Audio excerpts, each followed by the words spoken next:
Oh, what's going on, everybody? It's your boy C-Zar, and we are talking about Bitcoin today. The purpose of this video is to really discuss when the all-time high will come in, when the end of this cycle will be. Of course, I don't know, nobody knows when the exact day will be, but we're going to try using logic and reason, using our eyes too, and technical analysis. Of course, we're going to try our best to establish a suitable time frame for when we could expect to see not just Bitcoin topping off, but potentially the whole crypto market as well. If that sounds good to you, hit the like button, subscribe, and let's get into this, my friends. Okay, so to do this, we actually need to be BTC USD on the all-time history index, right? My internet's been a little bit slow. I don't know why. It just decided to go slow for this video. It wasn't slow for any of the other ones, but I don't know. Anyways, I think to identify where we're going to go this cycle, we should identify where we've gone in the prior cycles, right? If you were to measure from this all-time high here to this all-time high here, you get, whoops, that's, yeah, on a daily basis. We could do, or on a weekly basis, that's fine. We can do weeks, yeah. I was going to do months, but let's do weeks. It'll probably give us a better area to gauge from anyways. High to high there, 128 bars, 211, so it's a lot larger that cycle. All-time high here to the last all-time high that we had. Was it right there? It would have been a little bit later. The all-time high was right here, yes. 204, pretty similar to 211. And then here we are in this cycle right now from our all-time high. Come on, all-time high. To where we are now, we're at about 168 bars. So 168 bars here. We had 128 in the very first, well, not the first bull cycle, but the second one. We're just measuring from high to high, right? High to cycle high, high to cycle high, high to where we are now because we don't have the cycle high. It's likely that we're not going to have a cycle like this that only lasts 128 bars. For one, that one lasted a very short amount of time because it also had very erratic growth in a very short amount of time, right? It grew, I mean, what was that?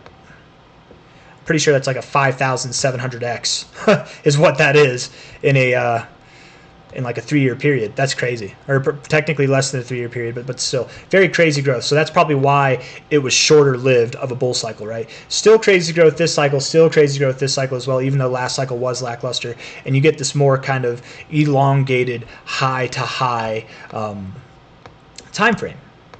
So if we were to run with this, let's run with this, right? 204 at the minimum. And likely it's not going to be 204, likely it's not going to be 211. It could be in between these numbers, it could be outside these numbers, it could be below these numbers, we don't know. Or with the numbers we have, we're going to base it off of that, right? So 204 bars puts us in October of this year, very beginning of October this year. Historically speaking, it's the beginning of October that's bad, and it's the end of October that's good for Bitcoin. So that would actually, this would imply the beginning was good, and then if that was the top, the ending would then be bad.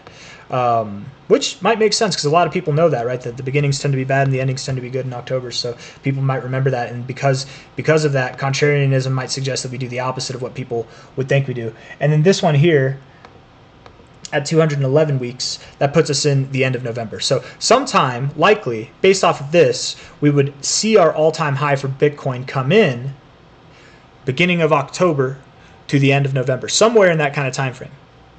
The end of November doesn't make a whole lot of sense to me. For altcoins it does, for Bitcoin it doesn't, but it could happen.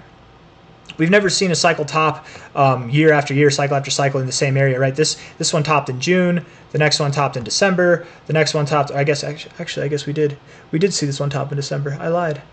This one topped, technically, let's see. It did top. It was the last week of November. So I don't remember. Was it the end of November? I gotta see. Let's just see here. And either way, it is November. November seems to be a popular month. On that day there, that was the end of November, technically not December, but that, I think that might invalidate what I was about to say anyways, which is that, you know, it's if it were to end in November this cycle, it ended the all-time high came in November of last cycle. So would that make it less likely? I guess it wouldn't, because here you're basically topping off at the end of November, beginning of December. And you topped off here basically at that same time frame the next cycle, and then here topping off literally at the end of November as well. So that's actually 3 cycles in a row. So never mind what I was going to say with that. Maybe it makes perfect sense that we would top off in November, or again, contrarianism, maybe because everybody's focusing on that, and it might make perfect sense. It might make more sense to top off a month before. I don't know. We'll know better as we get to there. All I'm certain of in this world of uncertainty and just predicting the future is that we're not done with the cycle here. right? We're not done with it here. We're not done at 167 bars. So that's one metric to kind of gauge why we might top at the end of the cycle, or the end of the cycle might be at the end of the year. Let's do another one, right? Because I think also something to consider could be from the last cycle high to this high. This wasn't the all-time high, but that debatably is the end of the cycle, right? The Bitcoin bull cycle debatably ended right here. I would say it really did. It's not even a debate. To me, it did end there. This was the all-time high, and how we measured was all-time high to all-time high, not end of cycle. But if you did it end of cycle, then we would have 174 bars. Applying that to the current end of cycle, 174 bars, we're right at 178 bars now. Do we only have 6 weeks left of the bull cycle? Are we coming to our finale end now? I don't think so. We'll go over reasons why I think that's not going to happen, actually. We can do that right now, just so I can qualm some things, maybe going forward. Yeah, you know, because we'll do a bunch of different things, so this might qualm, or it might calm any qualms, not qualm. It'll calm your qualms going forward. So let's do that now. Why I don't believe, even though if you were to measure from last cycle's high to what is arguably, and probably not even that hard to argue, the end of the cycle rather than the all-time high, using that same metric, we could apply that we're actually very near the end of the cycle now. I'm going to show you why, even though that's a logical way of thinking, why if you look at it through a different scope, it would make sense that we don't apply to this logical way of thinking. Okay, so we apply to another logical way of thinking. Let's do that now. This is something that I've done every single, or not every single time, but a lot of times in these longer term analyses. I call this line analysis. It's very simple. You take a low and you take a high. You get a line, right? The first halving we ever had was in November of 2012. November 28th, 2012. So it would have been around here. From the bear market low to the high that we have before the halving. That's how we're going to measure this. It's called the pre-halving move. Your pre-halving move from the bear market low to your high that happened before the halving, which that's your pre-halving move. Your post-halving move, which would have been after November 28th, so not this low here, but somewhere around here, right?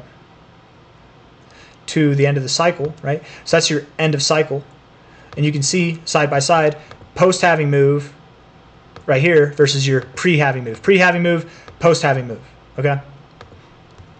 Which one's bigger? It's pretty obvious, right? Which phase lasted longer? Which phase saw more growth? It's very obvious. Okay. Now we go to the next cycle. Very simple, right? It's very hard to argue this because it's just such a simple form of analysis.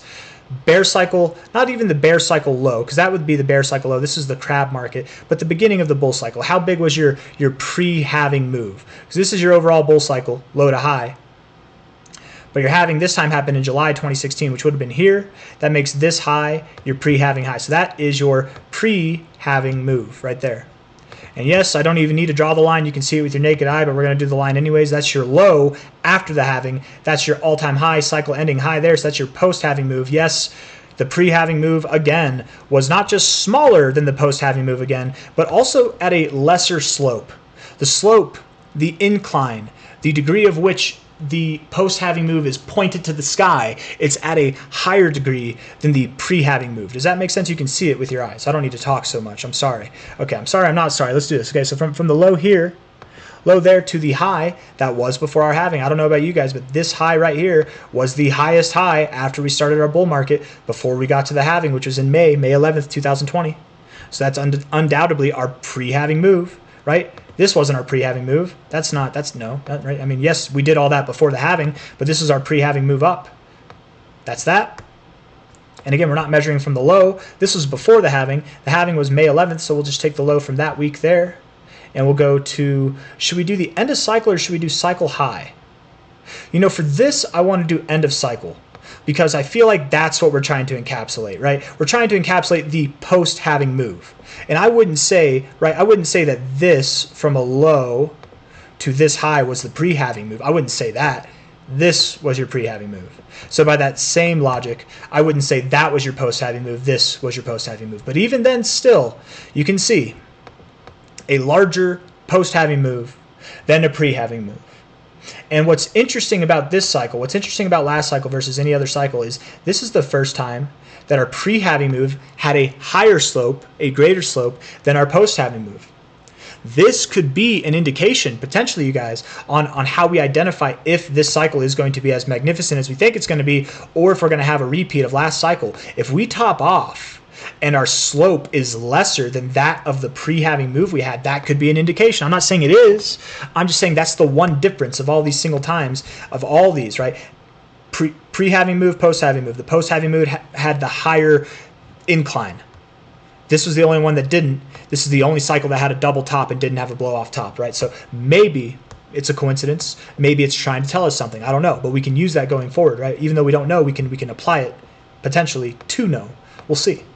From the low here, using the same basic line analysis from this low here, this video is not even close to being done.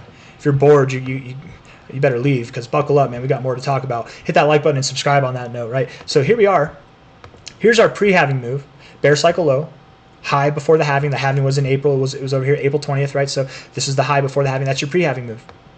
This pre-halving move, by the way, you guys, was bigger, a lot bigger. It's almost as big as our post-halving move was last cycle, but the slope was dramatically lessened, okay? So first and foremost, to me, it doesn't seem likely that the cycle's over, because while, yes, this slope was bigger than our pre-halving move, this would be just a grossly underrepresented post-halving move compared to any other cycle we've had, right? And could that be the case? Could we be having a double top here? Sure. Could this double top just be post-traumatic stress for the people that made the wrong moves here, and then they panic sell, and then we rip to the upside? I mean, I think so. Arthur Hayes is definitely telling us. He says it's going to 70K. He's got post-traumatic stress syndrome, you guys. We're going to 170. We're going to 170K before we ever see 70K again, man. But just looking at this here, this isn't a daily technical analysis video. This is just a long-term analysis video, so I'll get away from all that other stuff. To me, it doesn't make sense that the post-halving move stops here, right? In fact, what doesn't make sense would be that the post-halving move would be the exact same size as this, right? It doesn't make sense that it would be. In fact, it only makes sense out of what we've seen so far that it would be bigger than this. So if we know it would be bigger than this and we don't have the full move yet, then we can roughly estimate that if you're going to be bigger than this, you will be above this price here. Okay, if you take as much time, that would land you in December, November of this year, which we've already established as a suitable, adequate amount of time. But if it's a bigger move, and if the slope is at a higher pitch than what the pre-halving move was, like every other cycle except for the last cycle, which is weak as hell. Different circumstances now. We've got a lot more bullish world economic conditions going on than we did last time. The world's coming to peace, not to war. It's a better situation overall. So what if we do at a higher pace instead of topping off in November or October, because we've established that oftentimes the post-halving move, except for last cycle, does have a higher pitch to it, or a higher incline, a greater slope. Okay, if your distance here, you can see the pixels, right? Distance here is 174 pixels. If I move it at a greater slope, now it's less pixels. That means this is a smaller move. So if we topped in July, we wouldn't stop at 238. We would have to be higher. If we topped in October, we wouldn't stop at 235. We would have to be higher, because this slope has to be higher. It doesn't have to. It doesn't have to, but likely it will be. Likely it will be. Using statistics, 3 out of 4 times, it makes sense that this would be a spectacular finish, not a lackluster finish like last cycle. That's just my assumption, okay? And it is an assumption, but I feel like it makes sense, right? You guys have seen the whole video. You can determine for yourselves if I'm just seeing what I want to see, if I'm being biased, or if we're applying the data realistically. I feel like it would be biased to expect what happened last cycle to happen this cycle, because the data suggests otherwise, right? The data also suggests, not just suggests, but points to this cycle's pre-halving move was almost as big as our post-halving move last cycle, which is a weak cycle. I'm assuming we're going to have a bigger post-halving move than we did last cycle, just based on that alone. Just that's just my opinion, but right. If here your post-halving move was smaller than this post-halving move of your first cycle, and then here your pre-halving move was smaller than your first pre-halving move of the first cycle, wouldn't that make sense? I don't know. I'm just saying. And then here, even more, your pre-halving move, even smaller than any of the other pre-halving moves. And then look, you had an even smaller post-halving move compared to any of the other cycles. Look at that, smallest pre-halving cycle, smallest post-halving cycle. And now you've got, for the first time ever, a larger pre-halving. It's almost as large as your post-halving move, right? All the theories that I've been saying for years now, guys, they're going to come true. This cycle, and everybody's going to be wrong, or they're going to start to see that they're wrong here pretty soon, because everybody thinks Bitcoin cycle after cycle has diminishing returns. Diminishing returns, for those of you that don't know what that means every cycle, the amount that Bitcoin grows, it gets lessened and lessened. I'm trying to get this on the exact top here. We want to be specific. Last cycle, we only grew 2,100%. The OGs in the space, the people that have been around since 2018, 2017, longer than that, this is your third bull cycle or more, even if it's your second bull cycle, a lot of the OGs in the space, even the new Gs, they all expect that this cycle will be lesser than this. They don't know where, but they expect it to be lesser than this, which at the very least is 341K. But after what you just saw, after the homework we just did together, hit that like button, by the way, we've determined pretty well, with a very safe assumption, that this cycle will only be stronger than last cycle, because again, our pre-halving move is bigger than or as big as the post-halving move last cycle. It's bigger than the pre-halving move of the last cycle, which might lead it to have a bigger post-halving move too. Does that make sense? So if that's the case, we're not going to see a smaller price than this. That's why you have a hard time hearing any OG in crypto besides me. This is my third cycle, y'all. I've been in this shit since 2015, right? This is my 10th year in crypto, baby. 8th year doing tactical analysis as like day in and day out, as a hobby, as a way of life, right? But in that time, I've picked up a couple tricks and some experience, right? And what I can see, what I'm telling you here, is likely we're going to see prices above $341,000. Okay, likely we will see prices above $341,000. This video was not supposed to be about price. It was supposed to be about time. But here we are. Here's the price. Here's the price a little bit, right? So still, though, even with the price perspective, we did get a timing kind of end that would be at the end of this year, something that agrees with that November, October kind of time frame, if not even December. Okay, let's do it. Let's do it through some other measurements now. Okay, and the reason I did that is because some of these can disagree with what we're looking for. Okay, so looking at the halving now, let's go from the halving. 2012, it was November 28th that we had our halving. It would have been this week, right? Come on. I want to be very specific right there, this week, to the all-time high. So from the halving to your all-time high, you had 53 bars, just over a year. Sorry, 52 bars, literally a year, 1 year. Okay. From the next halving, which was July 16th, that would have been this week here, you ended 518 days, 74 bars later, about a year and a half, or a little bit over a year and a half. From your next halving, which was May 11th, May 11th here, to, I don't know. Do we take the end of the cycle or do we take the all-time high, right? Because if we take the end of the cycle, well, that's the shortest post-halving cycle we've ever had, ever, literally ever. But it's close. 48 is pretty close to 52. But if we take it to the all-time high perspective, 78 is pretty damn close to 74. I don't know. So in this case, maybe it makes sense to take both into account. So let's take both into account, 48 and 78. This last cycle gives us simultaneously the largest expectation in time and the smallest expectation in time. So let's go over that. April 20th would have been this week here. We are right now at our 42nd week. And a lot of people who just look at the halvings, that's all they look at, they believe with a very strong degree of certainty, you can't tell them otherwise, that within the next 7 weeks, this cycle is going to be over.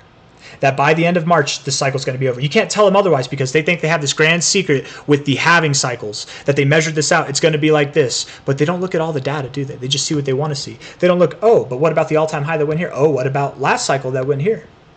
We don't have to measure it this way. We don't have to just see what we want to see.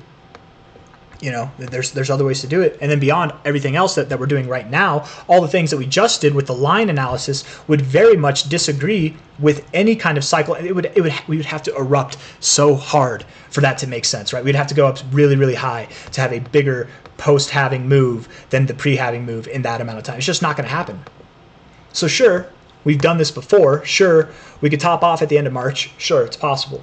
Likely, I doubt it. I really doubt it, okay? 48 bars. The next one was 52 bars. So if it's not 48 bars, it's not 48, man. It should be a little longer. Okay, it's in April. Still doubt it. I very much doubt it. You're crazy. Maybe I'm crazy. And if we do top here, you guys, Bitcoin's not breaking 100. It's not breaking through 200K this cycle.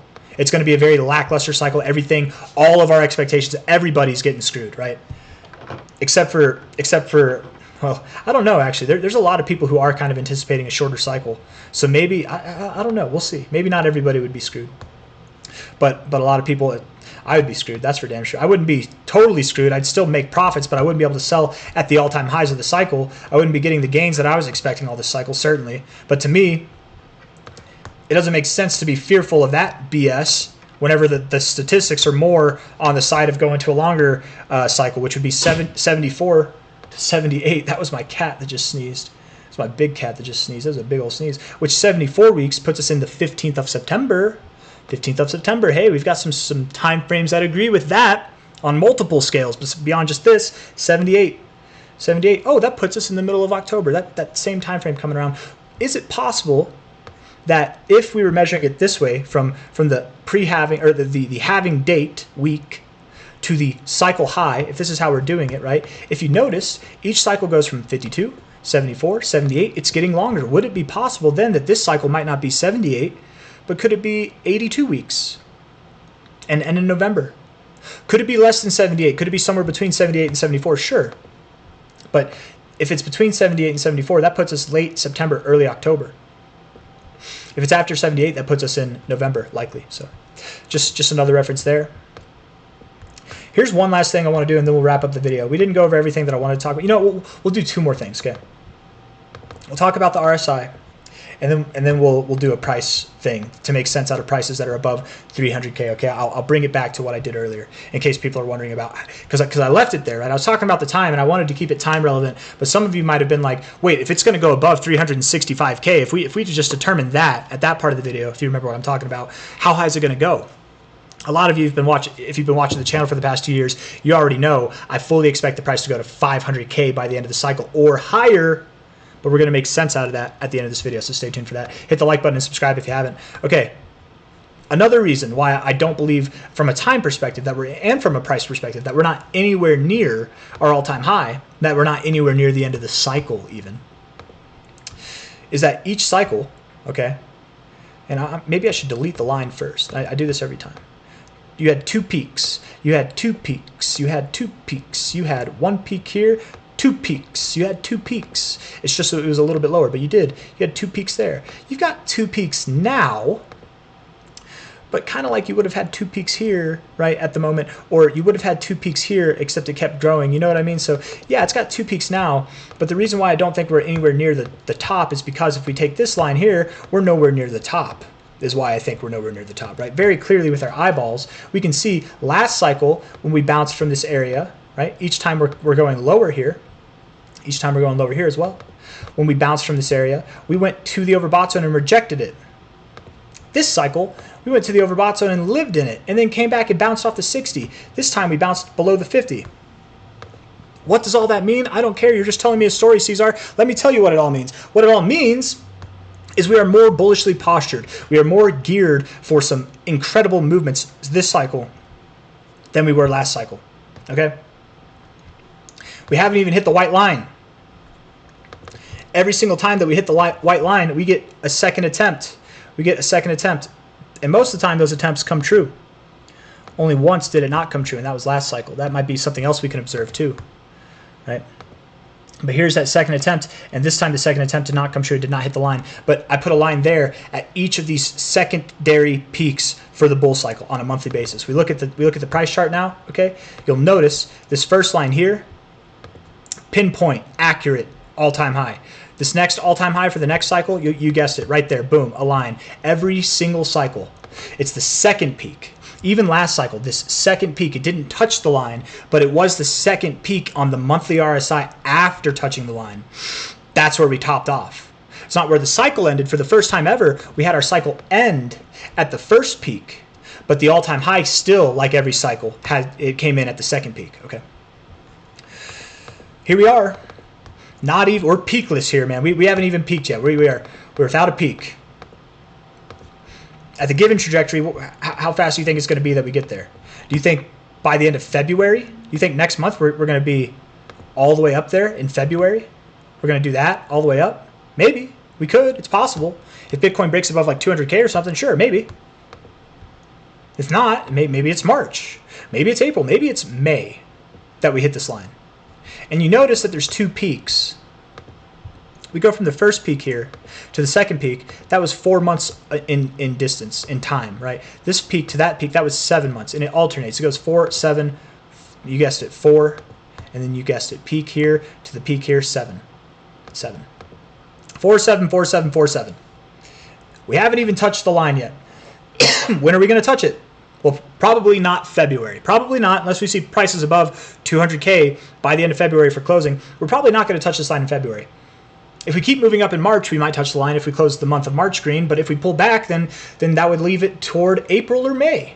So who knows? Maybe it's March, maybe it's April, maybe it's May. I don't know. Let's say it's March that we touch this line. And then 4 months later, we top off. Because, and that doesn't mean that we have to do it in 4 months. It could be 5 months. It could be 6 months. It could be 10 months. I don't know. Nobody knows. But we've done this every time so far. 4, 7, 4, 7. That would leave it up to being 4. If we get our first peak in March, our second peak then would come in July. And that doesn't really agree with any time frames that we have set up, but it certainly doesn't agree with the cycle ending anytime soon. It's January. July is a half year away. You guys, we can do a lot of damage in a half year. You ready for it? You're not ready for it. Ready? That's 1 month there. 2, 3, 4, 5, 6. Right? This whole move was 7 months right here. We're not even going to do that. We're just going to do 6 months. Okay, from the low of the 6th month to the high of the 6th month. That was a 390% move. You guys, if we did that same thing now over the next 6 months, you realize that puts Bitcoin over $430,000. Okay, that puts Bitcoin over $430,000. That's if we saw in this lackluster weak ass cycle we had, if we saw the same amount of growth in the same amount of time for our cycle finale finish. That would put us above 430K. By July, assuming that we touch this line for our first time in March, it would be July that we topped off, right? So that's not bad. If we top off in July, it's not bad. We're still going to be worth several hundreds of thousands of dollars by the end of July. But likely we don't top off there. What if it's longer? What if it is 7 months? Well, that comes in line with October. It doesn't come in line with our alternating theory here, but it does come in line with October. I don't know. I can make sense out of that. A lot of people are comparing this cycle more to the 2013, 2015 cycle. Or I guess, would it have been not 2013, 2015? I feel like, I was about to say, maybe it actually is this cycle. 2015 is whenever this cycle started. So a lot of people are comparing it to this cycle. I was about to say it was this cycle, but that's not right. It's this cycle people are comparing this current cycle to. And obviously this cycle is unlike any cycle we've seen so far, but a lot of people are comparing it to this cycle. If we are to compare it to that cycle, it would be 4 months, which would imply that if we touch this line at whatever point, we could expect a 4 month time frame before we top off. Maybe, but maybe it's not like that. Maybe it takes more time before it tops off. I don't know. We'll see. We'll see how it goes. Again, it doesn't have to be 4 or 7. It could be any amount of time. But I think I've made my point painstakingly so with this monthly RSI. Okay. Now let's finish it up with the price. I'll send you guys packing.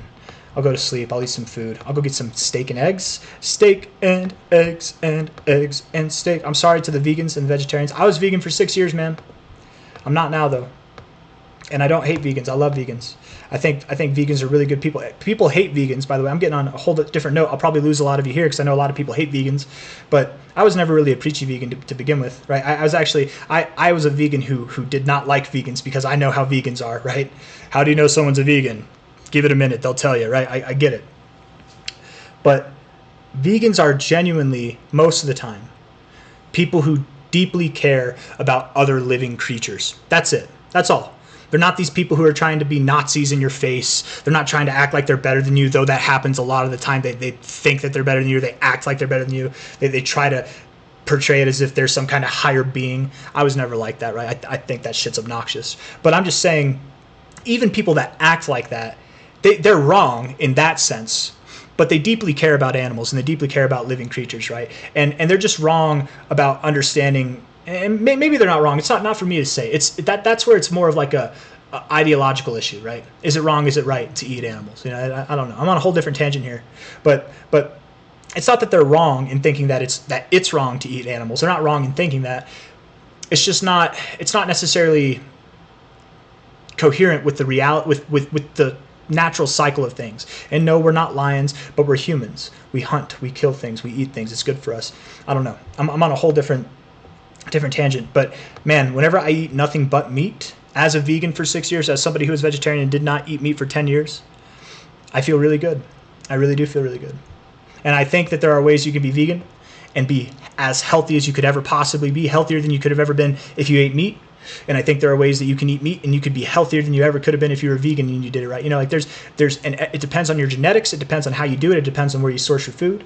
This is not a nutritional channel. This is a crypto channel. Let's get back to the main juice. But I figured anybody watching the video this far, you probably like it whenever I ramble anyways. So you're probably not, or you could just skip ahead, get to the main part, right? High to low, cycle high to low here. Talking about where the price is going to go. You went just above the 2272 here, right? First cycle high to first cycle low. Next cycle high topped off right above the 2272. High here to low here. Again, just above the 2272. Right there. Boom. Perfect. Perfect.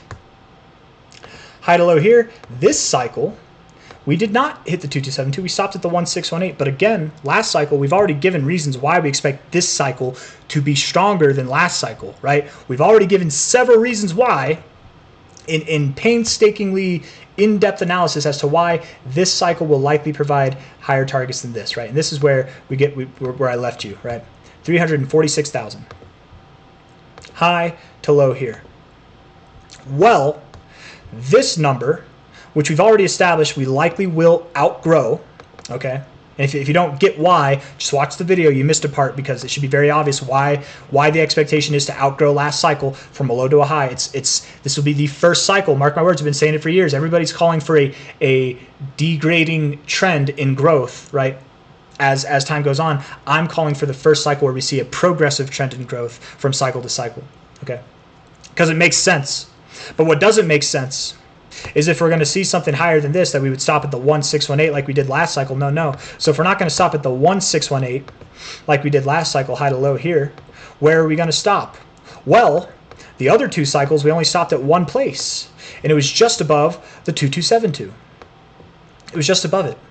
What's just above 462K? Do you guys got a round number in mind, something that might make sense for psychological resistance? That would be $500,000, $500,000, you guys, which also, by the way, would be about a $10 trillion market cap for Bitcoin. Also psychological resistance. Isn't that crazy? You got like double resistance in this area. It makes so much sense that we would go to 400, 500K by the end of, you guys, we could go higher. Who knows? This could be the cycle. We've got pent-up aggression that we didn't let loose from last cycle. Maybe we have some catch-up to do. This could be the first cycle that we ever hit the 2618. Who knows? I accept it as a possibility. I don't expect it. My call is as it's been since like literally these lows, man, throughout this whole time. Go back and watch. You can check it, right? There was, at this point in time, I was somewhat convinced that we could go lower. I'm not trying to hide from that at all. But even then, if we had our all-time highs, I was still calling for 500K way back here in 2023, early 2023. But we could go to 775. I don't care, right? Who cares about that? I'm just saying that for like to set the facts straight, not really to be like, I called this. I'm more saying it to say it's the plan hasn't changed. And the plan hasn't changed because as far as we see on a long-term macro dynamic, it doesn't make sense for it to change. In fact, it only makes sense the more in-depth that you look at it, the more sense you make out of it, the more time that goes on in this cycle and we get closer to these numbers and the president becomes a crypto-friendly president and we get executive orders that allow for the United States to stockpile crypto in a reserve that benefits the country and benefits crypto and making the United States a crypto hub, therefore triggering an arms race for crypto essentially throughout the whole world, every government probably, right? Or at least the ones that want to do well. Yeah, I could see this cycle outperforming last cycle. Yeah, if we were to do that, 500K makes sense to me. Yeah, 775 is even possible. Absolutely not. Does anything below 100, I mean, really, does anything below this make sense? Nor does anything make sense to top off before July. The earliest we got was July, and even then, if we were to top off in July, you guys, this next 6 months would be glorious. But I got nothing else for you. I say I got nothing else for you. There's one more thing, okay? There's one more thing. We'll do one more thing. Okay, just one. Because on that note of 6 months left being glorious, this one will take a pretty short amount of time, okay?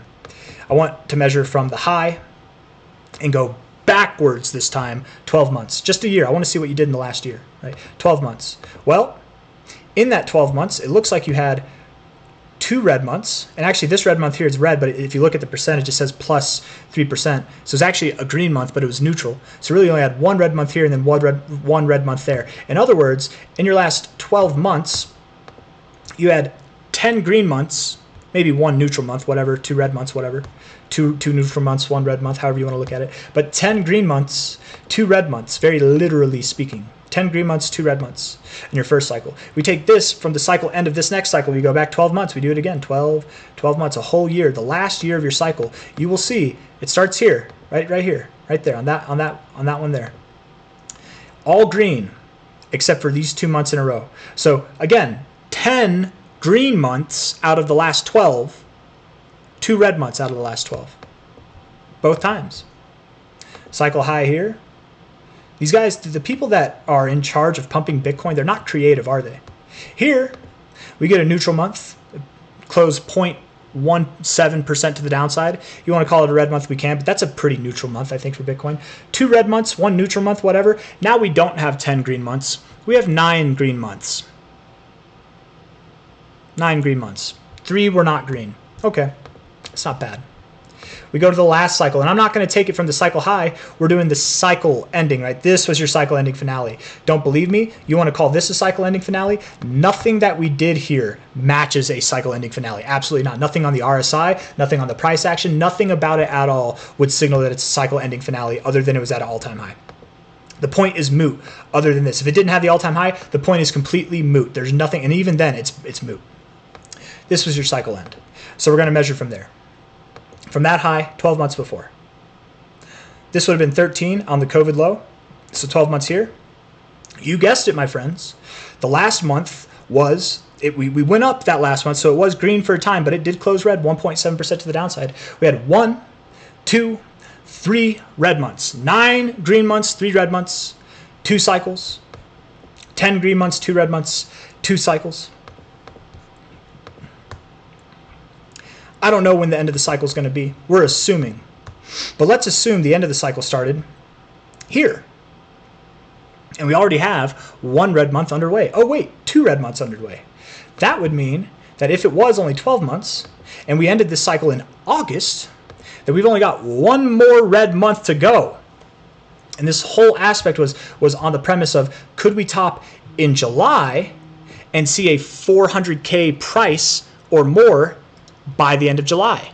Oh, come on now. I don't know what this is. Sorry. Okay. I don't know if you guys just glitched out or not. But it would make sense. It would make total sense if we topped off in July, if we only had 6 months left, if we only had 7 months left. It would make complete sense, right? This is what we did with the last 7 months of last cycle, one of which was red, so it wasn't green the whole time, but it did move up. It did finish its cycle. You know, if we were to do that for 7 months, from a high to a low, that puts us at 300K, man. And we've already made sense out of it. It makes less sense to stop at 300K than it would to stop above 400K at around 500K. Okay, so I'm just saying, and if this cycle is supposed to be stronger than last cycle, we could very well expect that. I'm just saying, even if we top before I expect we're going to top, we likely still break above 400K. But I don't think this is the last 12 months of the cycle. No, I think the cycle ends in October. So I think this is a more appropriate kind of estimation. We don't have 2 red months. We have 1 red month. We have 1 red month. We have 12 months to go, right? We're on our 3rd month now. So out of these 3 months, we've got 1 green month, 2, 3 green months, and then we also have 1 red month.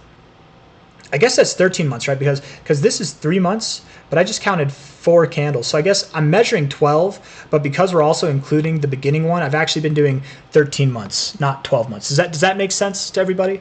Right? Because if it doesn't, don't even worry about it. Don't just ignore what I just said and roll with it. The analysis still stands true. But very technically, it has been the last 13 months. But 12 months here. 1 red month. Likely we have at least 1 more to go, if not 2 more to go. 2 more red months between now and the end of the year.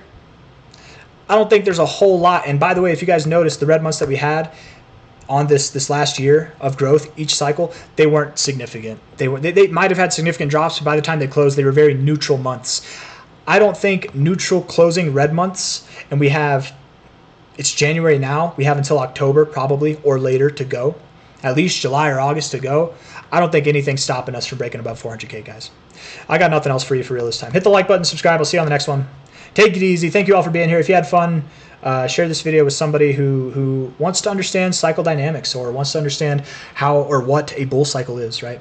This doesn't explain it completely perfectly. It doesn't say it word for word, but I guarantee you if you watch the video from start to finish, you'll have a very clear understanding of bull cycle dynamics, probably more so than the average person in crypto, genuinely speaking, right? And that's not a compliment. Okay, the average person in crypto is a degenerate. They don't know anything. They just chase pumps. Okay, so knowing more than them, that's not impressive. Okay, what we did here was not impressive. It should not be impressive. If it's impressive to you, it's only because it's the first time you've seen it.